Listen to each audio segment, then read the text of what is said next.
Vamos falar um pouquinho sobre a soja. Será que é bom consumir a soja? Será que ela é uma aliada nossa ou será que ela traz prejuízos aí para o nosso corpo? Hoje a gente tem um bombardeio de informações, principalmente na internet, muitas pessoas falando muito bem da soja e outras falando muito mal da soja.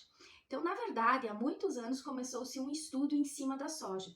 Por conta, a principal preocupação dos pesquisadores era com a questão dos fitoestrógenos. Por a soja ter a sua estrutura química muito parecida com o estrogênio humano, a preocupação era que esses fitoestrógenos pudessem se ligar aos nossos receptores hormonais, causando vários desequilíbrios.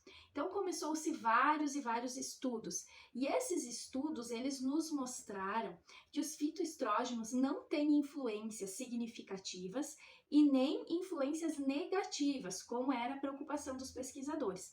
Muito pelo contrário, que eles têm influências positivas, aí sendo uma aliada contra vários tipos de câncer.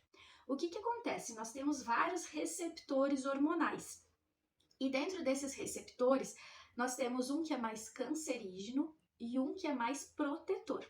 Uma pessoa que tem a sua produção hormonal normal, a gente sabe, os estudos mostram que os fitoestrógenos não vão ter influência significativa, que eles não vão se ligar nos receptores. Por quê? Porque essa pessoa está tendo a produção hormonal normal de estrogênio. Então, o receptor, ele sempre vai preferir o estrogênio em si da pessoa do que o fitoestrógeno.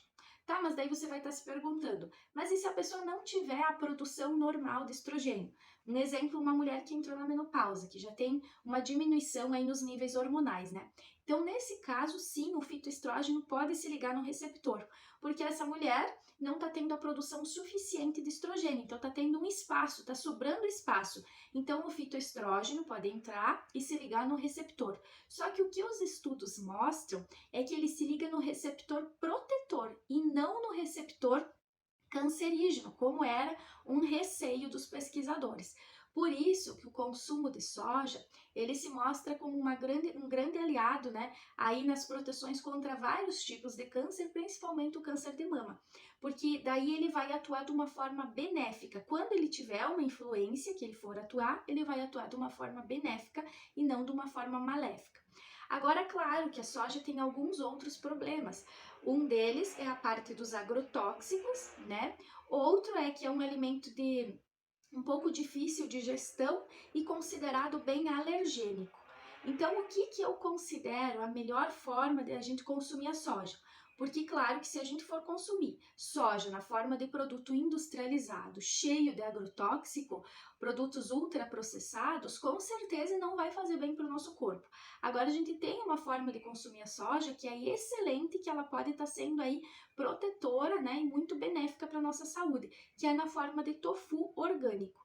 É a melhor forma que eu considero de consumir a soja, porque se a gente já está consumindo um alimento orgânico, ele já saiu da parte dos com alto grau de agrotóxico, né? Então a gente já descartou esse que seria um dos problemas da soja, a questão dos agrotóxicos. O tofu, ele é um alimento fermentado, que passou então por um processo, né, de fermentação onde ele fica pré-digerido.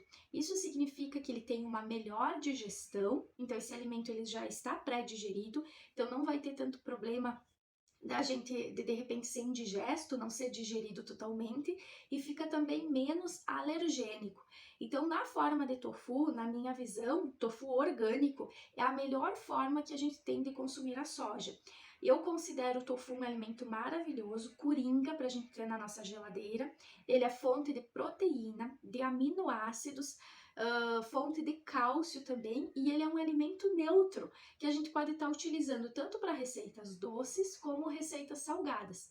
Geralmente em receitas salgadas eu gosto de fazer assim, corta as fatiazinhas e tempera com sal, páprica defumada, coloco um fio de azeite de oliva numa frigideira antiaderente e eu faço ele gratinadinho assim, né? Dá uma sapegadinha de um lado, depois vira do outro lado, e isso eu gosto de usar dentro dos sanduíches, torradas, dentro da própria tapioca. Ou também uma outra forma é a gente amassar o tofu com um garfo E refogar também numa frigideira com fio de azeite de oliva, com pimentão em cubinhos, cheirinho verde e os temperos que você quiser. Ele vai ficar tipo um omelete. Isso dá para comer com um arroz, dá para comer em cima de uma macarronada, dá para servir também de recheio de uma tapioca, de uma torrada, da forma que você preferir. E na forma doce também, duas formas que eu uso muito, é ou colocar um pedacinho de tofu dentro de um smoothie ou de uma vitamina, porque ele vai dar cremosidade e vai agregar valor nutricional, vai agregar proteína, vai agregar cálcio. Ou a gente tá colocando, batendo ele com morango e banana congelada e fazendo um creme aí que fica parecido com um danoninho. Então tem várias formas de preparar o tofu, ele é um alimento neutro, não tem sabor de nada, a gente pode temperar ele e preparar da forma que a gente quiser. É um baita coringa pra gente ter na geladeira aí quando a gente chega rapidinho em casa, precisa fazer um almoço rápido, uma fonte de proteína super saudável e que vai estar sendo muito benéfico para nossa saúde.